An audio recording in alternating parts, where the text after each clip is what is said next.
does the person you are with encourage you to read? You have to ask, what does he bring for me? Roses or books?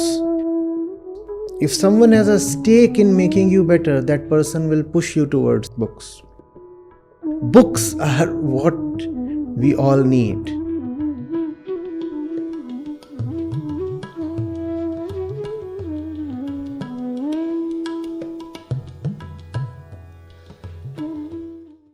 Pranam Acharya Ji, in one of his love songs, Kabir Sahib says, "Do listen to your slave's prayer and relieve me of my agony." Says Kabir, "I shall doubtless get my Lord and sing the auspicious song of love in chorus with him."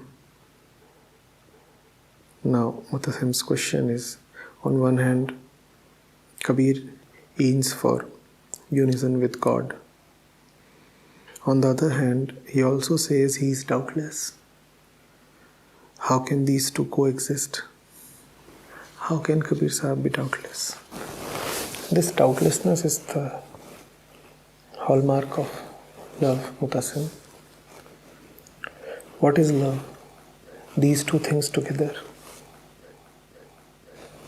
Knowing fully well that there is separation, and knowing fully well that separation is false and therefore separation has to go. That is the state of the lover. That is the state of the singer, of the seeker. How is there doubtlessness?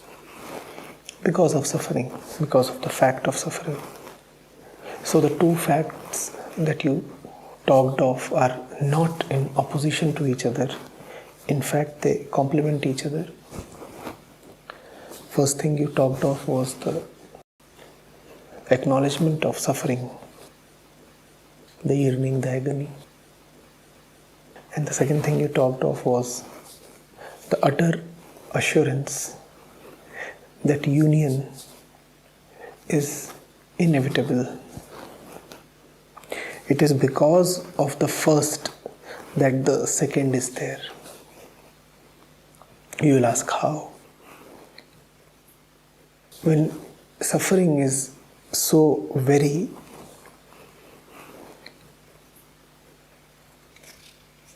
heavy, pronounced,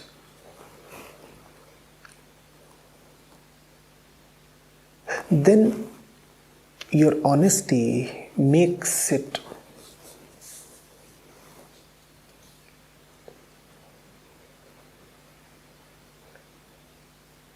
very important, mandatory upon you to get rid of that suffering. You see, if you have small irritants in life, probably you can live with them.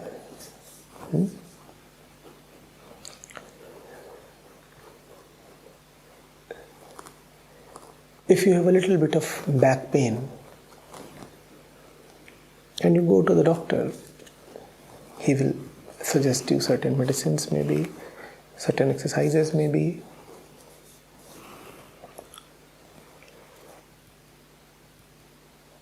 And he'll tell you that after these medicines and these exercises, the pain will subside. A little bit of pain may still remain. And he'll ask you to live with the pain. He won't tell you to get a spinal cord surgery to get rid of the remnant pain. Things that trouble you just a little bit can be lived with.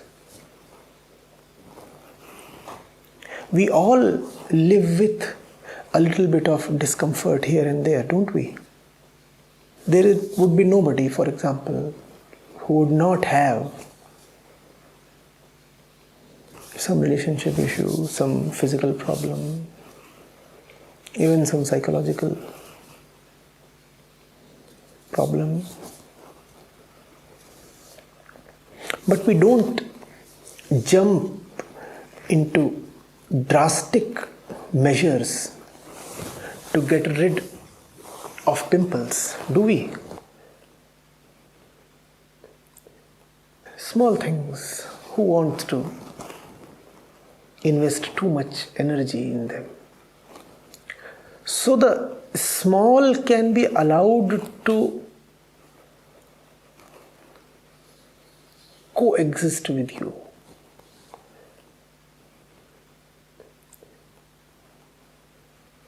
If your car gets a little scratch on the door, do you immediately take it to the workshop to get the dent removed? And the dent is so very minor. And to get the scratch removed and the area painted, you don't.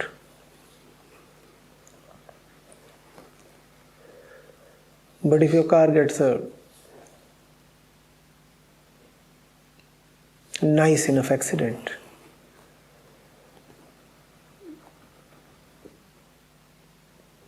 then you no longer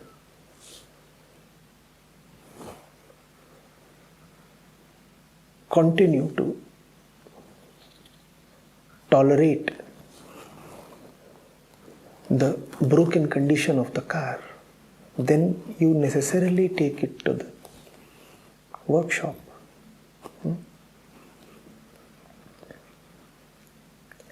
Small problems can be allowed to remain because they are small. Separation from God is not a small problem. It's a huge issue. And because it is a huge issue, so it is definitely not going to continue forever.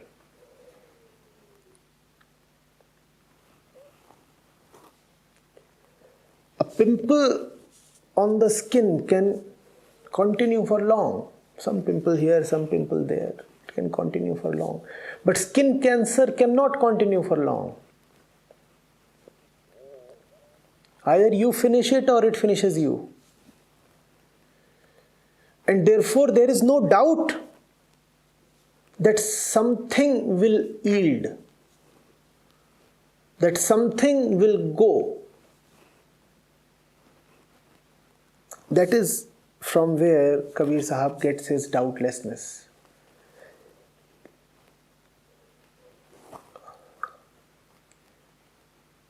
Separation from God is such a searing pain. It aches 24 hours. It doesn't allow you to live, eat, breathe, sleep, move, walk, think. That the very intensity of the pain convinces you that the pain cannot continue for long. It is so bad that it cannot remain so bad for too long. The problem has come to its peak, its climax. Obviously, something's got to go. Obviously, something is going to change. And that is one great way through which the saints attain union.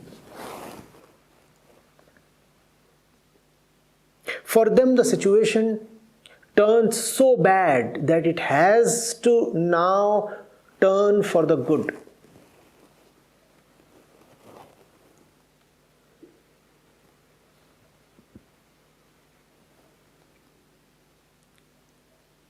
They are the ones who experience the agony. They are the ones who weep, who cry. And therefore they are the ones who rectify. For the commoner, for the worldly householder, the situation never gets so bad. It's always bad, but always under control. Isn't that the description of the condition of the common man? Ask him, how is it? He will say, bad. But not bad enough to collapse.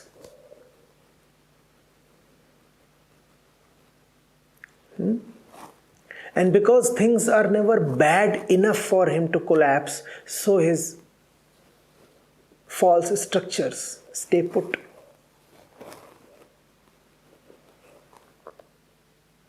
There is always a simmering discontent within, but never a rebellion.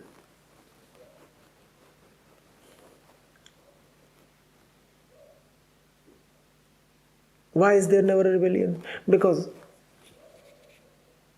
even when things are very bad for him, still the badness is tempered, reduced by the occasional pleasures that the common man so very values. So one has had a terrible fight with the wife, and it has become clear that the situation is pathetic. It has become clear that the marriage is rotting. It is actually coming to the point of explosion. It is a very important moment, the moment of the fight. Entire day, entire evening, the two of them fought. And it is clear to both, the man and the wife,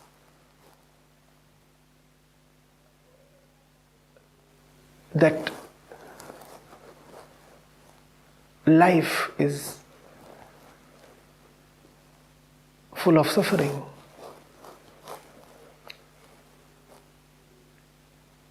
But then comes the night, and the acknowledgement that life is full of suffering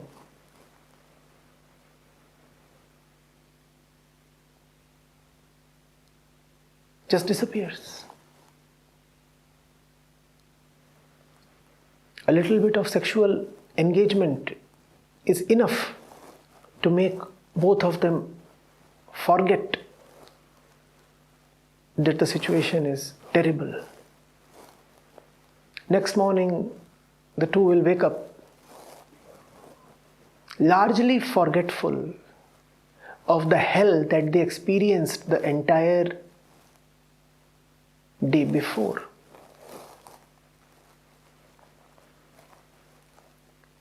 A little bit of pleasure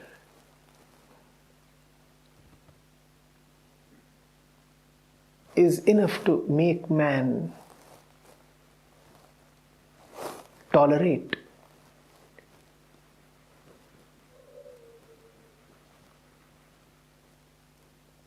huge indignities.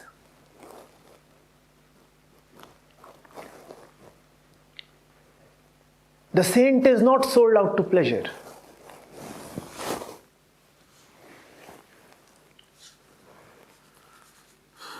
So when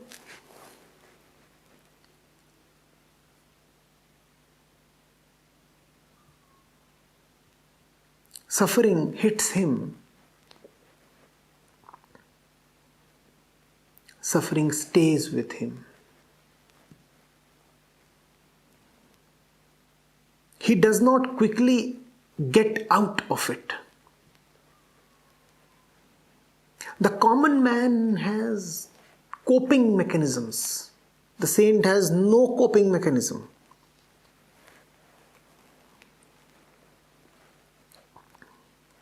Had a bad day? Have some beer. And then you cope up. Had a bad week? Drench the weekend in shopping. This option is not available to the saint. If he has had a bad week, he has had a bad week. And he will acknowledge that the week was honestly bad. So things come pretty soon to the boiling point for the saint. His honesty does not allow him to obfuscate the reality. He cannot lie to himself. He cannot sell himself out to mundane pleasures.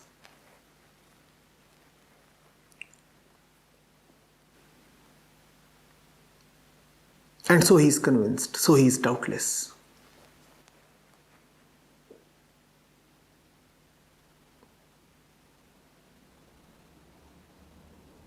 His very suffering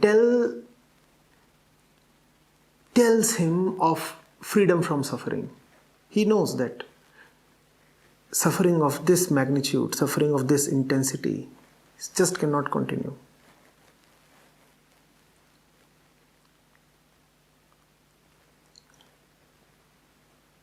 His longing convinces him of union. He knows very well that if the longing is so intense, then it is impossible that the union is too far away. As they say, it is the darkest just before dawn.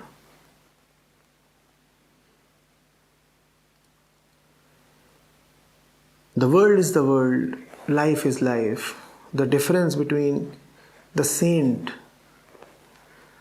and others is that the saint